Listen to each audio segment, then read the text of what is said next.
Paano nga ba lagyan ng pirma o signature ang PDF file gamit lamang ang iyong cellphone? For example, magsasubmit ka ng form sa BIR at kailangan mo itong lagyan ng pangalan at pirma.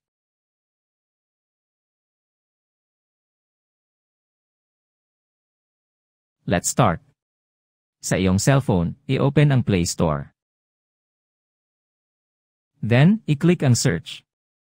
Next, i-search ang PDF Adobe. Sa results, i-click ang Adobe Acrobat Reader. Then, i-click ang install.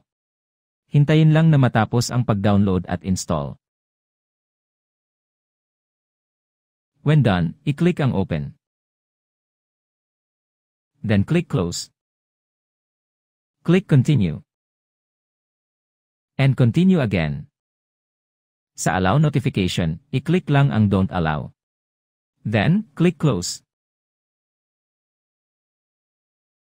Next, i-click ang files. Then, click on this device. Sunod, i-click ang go to settings. At i-on ang allow permission. Then click back. E-open na ang PDF file na kailangan mong lagyan ng pangalan at pirma.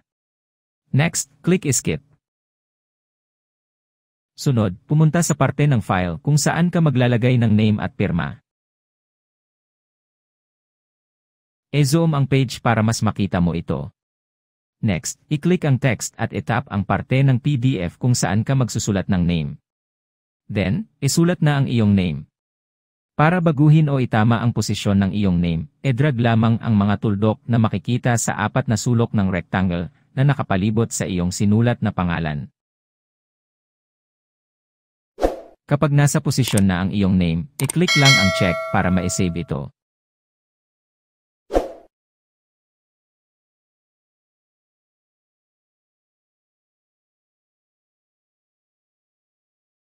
Next, i-click naman ang draw. Ito naman ang ating gagamitin para pirmahan ang iyong pangalan. Para i-change ang kulay, i-click lang ang kulay red na circle at piliin ang color black. Pirmahan na ang iyong pangalan gamit ang iyong daliri. Kung nagkamali ka, i-click lang ang undo para ma-erase ang pirma. At pirmahan ulit ang iyong pangalan. Kapag goods na, i-click lang ang check para ma-save na ang iyong pangalan at pirma.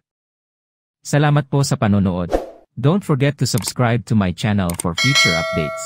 If may tanong po, comment lang po sa baba. Thank you.